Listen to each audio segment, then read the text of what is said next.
Hey guys, tell me if this sounds familiar. You go in to see your doctor for your regular visit, and lately your symptoms have been worse. You let your doctor know this, and they right away dismiss how you've been feeling and tell you that everything looks fine. You then say, "Isn't there anything else I can be doing?" And your doctor says, "Well, since the labs are normal, just keep taking your medication like you have been, and that's really all we can do." You then ask, "But can't I change my nutrition or do something differently there?" And they just say, "Well, not really. You can eat whatever you want, but just make sure to not eat too much." When you get home from the visit, you feel totally frustrated and trapped. You know that your Hashimoto symptoms are getting worse, but the one person who's supposed to be helping you with them really isn't doing a good job of that. You know you need to do something else, but you've tried diets before, and when you look up recommendations online, there's so many foods that are on the Hashimoto's bad list that when you add all of those up, it feels like you can't eat anything. And that's really not going to work either. So, really, the question is, how restrictive do we need to be? And is it actually possible for us to have success if we aren't following a super restrictive diet? Well, let's talk about it. And by the way, guys, if you're new here, my name is Dr. Brad Bodle. And if you like learning about the best natural strategies to improve your Hashimoto symptoms, make sure you like and subscribe. It really helps to support the channel, and it also helps more people get this information. Also, if you're someone who needs some extra help and you're interested in working with me, make sure you stick with me until the end of the video. So in this day and age, because there's been a pushback against some of the damaging aspects of diet culture, you'll see some people recommend to others that they should eat anything and whatever they want. Now, I've said before that this is an approach that I really can't get on board with. Now, if we lived in a world where most of our foods were whole foods and they were minimally processed, then sure, maybe a variety in that sense would be very effective for people. But when a lot of our foods are highly processed and designed in a way for us to desire them, and when we have them, eat more than we actually need, it really suggests to me that things aren't actually on a level playing field. And if people don't understand that some of these foods are processed and designed in that way, then it makes it more likely that these large food companies and these fast food companies can take advantage of the individual. On the other hand, in a pushback to the pushback, some nutritional approaches can become so restrictive in the way that they operate that although they might be able to bring us some successes, it can be difficult to stick with these approaches in the long run. In the end, what I think most of us want is to be successful and see our Hashimoto's and symptoms improve. And we're really willing to make the changes that are necessary to allow us to do that. The question is, what's the right approach? Is it moderation and a lot of food diversity, or is it food restriction? But as you might have guessed, most often the answer is somewhere in the middle. Can diet culture be bad for us? Totally. And that's why there's been pushback. Most of the time, these approaches are designed to give us a quick win, and they usually sacrifice our health in some way, usually with the intent of helping us to lose weight. Now, of course, I'm not against people making progress and having success, especially if that's something that's been really challenging for them. But what good does it do for us if that success doesn't last and if our health is made worse in the process? So it's okay for us to be against some of these fad diets, but the answer isn't to take the car from one ditch and drive it into the other. Eating whatever we want to eat will never be the answer, especially, as we just pointed out, due to the fact that we live in this world that is overrun with processed foods. So, do you need to restrict? Well, the answer is yes, you do. And even though there's such a bad connotation around restriction, especially when it comes to food these days, in these scenarios, it's not about using a fad diet, trying to cheat, or get a quick win. Instead, it's looking at the data and information that's in the research, and when we review that, we see that very clearly there are certain things that are going to be more likely to work with Hashimoto's, and there are certain things that aren't. It's not about tricking your body with some wacky strategy. It's about using food as a treatment or prescription and allowing food to support you so you can heal and recover. But just because we're going to be incorporating some restriction into our strategy doesn't mean that we need to be eating chicken and broccoli for the rest of our life either. You see, when you look up what you should and shouldn't eat for Hashimoto's, the foods to avoid lists or the foods that cause inflammation, there's going to be a lot of things that are not recommended. But here's a few things that I really want you to understand.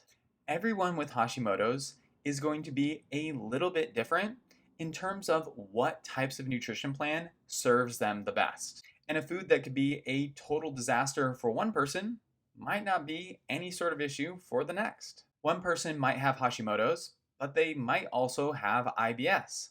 So when they try to increase the amount of fiber that they're eating, it really flares up those IBS symptoms.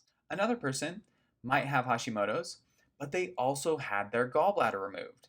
So whenever they eat a high fat food, it causes them a lot of digestive distress. And I've even had certain situations where I've worked with people where food doesn't seem to play much of a role at all. Yes, it's important for all of us to try to do our best and eat healthy, but sometimes it's things like stress or poor sleep that tends to be the big driver of symptoms, and food is kind of just along for the ride. So, absolutely, look at what other people are doing, get ideas, reference some of these lists, but in the end, recognize that your needs are going to be a bit different. Now, continuing that line of thinking, the other thing that we need to understand is that when we look at those lists of foods to avoid, those foods are not necessarily bad foods. But because of Hashimoto's, they are more likely or they have a higher chance of potentially causing a reaction. So, what happens if we're trying to make a food list to give you guidance and we know all the foods that could possibly cause an issue for you, but we don't know your specific needs? And I can speak from personal experience with this because I've done this before. Well, what we end up with is a list that is extra restrictive. And the reason for this is because the list is hedging.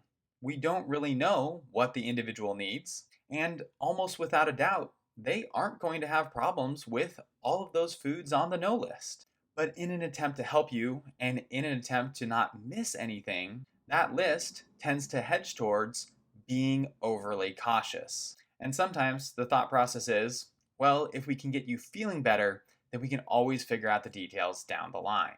Now, of course, that'd be great. Feeling better is always good, and it can be a sign of progress and of healing. But if you've adopted a very strict diet and it's delivered results for you, the question often becomes, well, where do we go from here? These days, because I know that things can be confusing, and also I know that people are different, I often recommend that people start with a few key principles that make sense and some flexibility, and they progress to more restrictive changes as needed. Generally speaking, this means incorporating more whole foods, limiting our exposure to processed sugars and fats, and avoiding common food triggers such as gluten, dairy, and soy. Now, as I've mentioned before, and as we've discussed in other videos, for a lot of people, they're going to need to make some additional adjustments. Maybe that's changing things like our fat, fiber, and protein intake. Or it's also possible that you have additional food sensitivities to things like gluten-free grains or maybe eggs. The thing is, sometimes there are so many moving parts that it's easy for us to get overwhelmed, and that can really impact our success. But instead of worrying about all the little details, focus on the big things first. Often, if we can get the big stuff out of the way, a lot of those smaller details become much clearer for us. For example, some people are so inflamed because of their food choices that no matter what they eat, their symptoms tend to be fairly constant for them all the time. But once they remove gluten and dairy, they start to see an improvement in their energy. They sleep better, their pain levels are less. Now, because you have that window of opportunity or a little bit of perspective there, if you do eat something that isn't high on your list of possibilities or things that could cause an issue for you, now you actually have the capacity to compare how you feel on a good day and how things might be when you're not eating in tune with what your body needs. And that brings me to my last point about restriction, which is what is sustainable for you? For a lot of people, The fear of restriction is associated with the fear of loss. But I think something that can be helpful for us is not thinking about restriction as just something that takes something away. Instead, it's taking something away with the purpose of advancing your health and seeing improvements. Although this might sound weird, restriction that leads to better health actually allows us more freedom. And if we can understand exactly what we're doing with our nutrition and what our goals are, a lot of that fear actually goes away because it turns out that fear is often associated with the uncertainty.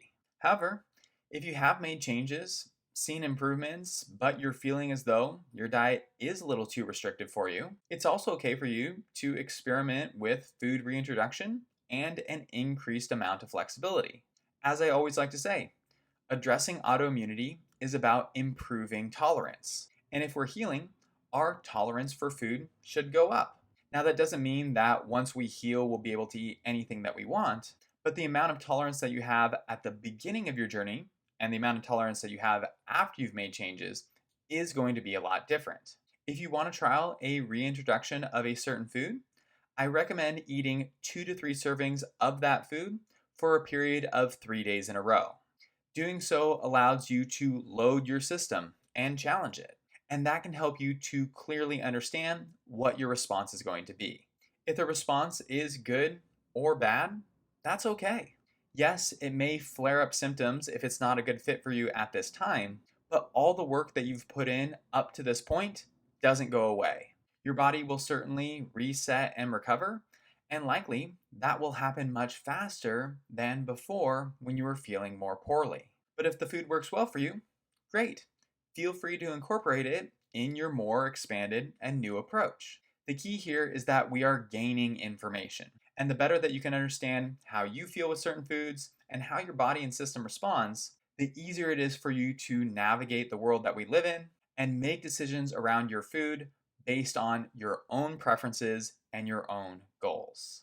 So yes, in my opinion, with Hashimoto's, some restriction is required.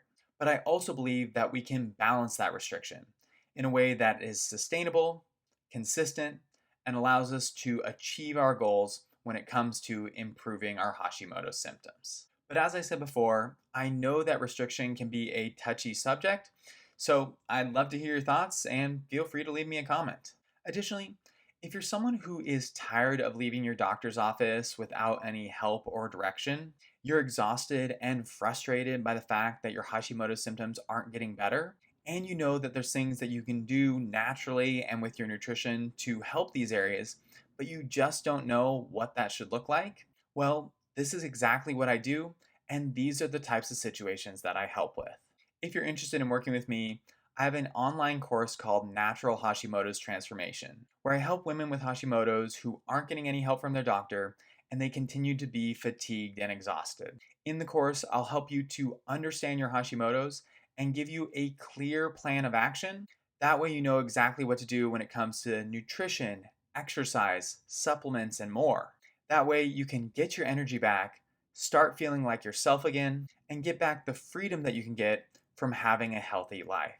If that's the type of help and outcome you're looking for, you can schedule a free consultation with me by emailing me at contact@seattlethyroidhelp.com or by clicking on the Calendly link in the description box. I hope to chat soon and see if the course is a good fit.